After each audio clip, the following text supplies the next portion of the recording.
Shalom, saudara-saudariku, sahabat renungan harian yang dikasihi Tuhan. Hari ini Sabtu 18 Maret 2023, kita disapa oleh firman Tuhan yang tertulis di dalam kitab Zakaria pasal 7 ayat yang ke-10. Kiranya firman ini menjadi kekuatan dan inspirasi untuk menjalani hari ini. Mari kita simak dan renungkan. Saya akan membacakan demikian. Janganlah menindas janda dan anak yatim, orang asing dan orang miskin. Dan janganlah merancang kejahatan dalam hatimu terhadap masing-masing. Jala unang rupahamu halak nama balu, dohot nasopot somarama somarina. Nang halak naburo dohot naparir.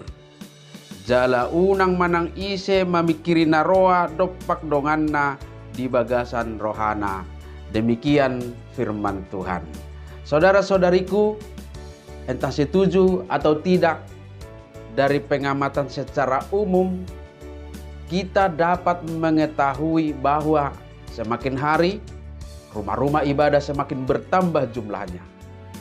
Jumlah orang yang mengikuti ritual agama juga terlihat semakin banyak. Tetapi coba perhatikan, apakah pertumbuhan itu berbanding lurus dengan jumlah orang yang semakin peduli dan yang berperilaku baik? Atau dengan kata lain, dengan semakin banyaknya rumah-rumah ibadah, apakah kejahatan semakin berkurang atau justru bertambah?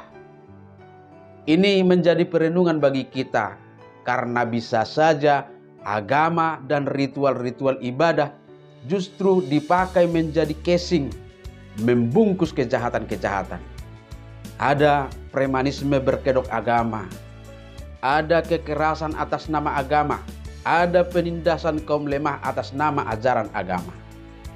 Kiranya kita semua terbebas dari hidup beragama yang demikian. Tetapi baiklah kita mendalami nas harian ini yang memotivasi kita untuk menghidupi praktek-praktek beragama yang dikehendaki oleh Tuhan kita. Saudara-saudariku, konteks nas harian kita ini adalah bagaimana umat Israel, dalam hal ini penduduk Betel, benar-benar menunjukkan pertobatan yang sungguh-sungguh terlahir dari penyesalan akan dosa-dosa mereka. Mereka sendiri bertanya melalui imam-imam mereka untuk membuktikannya. Apakah mereka harus berpuasa sebagaimana tradisi yang telah mereka lakukan bertahun-tahun? Ternyata Tuhan tidak menginginkan hal itu. Tuhan menyampaikan pesannya lewat Zakaria tentang apa yang dikehendaki Tuhan dari mereka. Dan itu dicatat dalam ayat 9 dan ayat 10. Beginilah firman Tuhan semesta alam. Laksanakanlah hukum yang benar dan tunjukkanlah kesetiaan dan kasih sayang kepada masing-masing. Janganlah menindas janda dan anak yatim, orang asing dan orang miskin. Dan janganlah merancang kejahatan dalam hatimu terhadap masing-masing.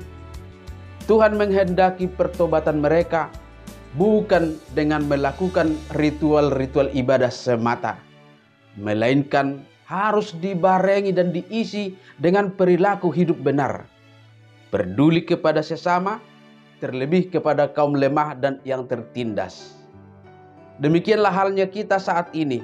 Firman Tuhan mengajak kita semua menunjukkan pertobatan kita dan bukti iman kita kepada Yesus Kristus dengan benar, yaitu menunjukkan cinta kasih dan kepedulian kita kepada kaum yang lemah, orang-orang yang dimarginalkan, serta hidup dalam perilaku atau sikap yang baik kepada sesama dengan tidak merancangkan yang jahat kepada mereka.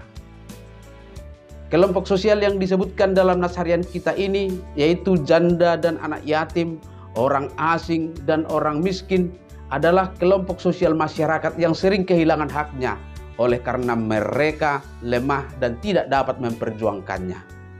Maka tugas kita adalah supaya jangan menindas mereka dan jangan merampas haknya.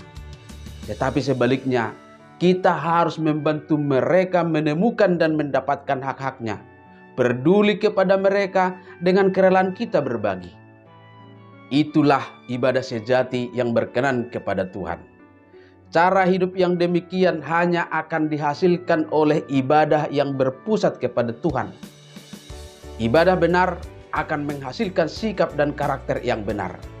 Karakter yang benar akan terlihat dalam penghargaan kita kepada semua orang, kepedulian kita kepada kaum yang lemah dan terpinggirkan. Marilah saudara-saudariku terus mengevaluasi dan membaharui cara beribadah kita, supaya menghasilkan bukti pertobatan dan bukti iman yang benar dan berkenan kepada Tuhan Allah kita. Amin. Selamat beraktivitas, Tuhan memberkati.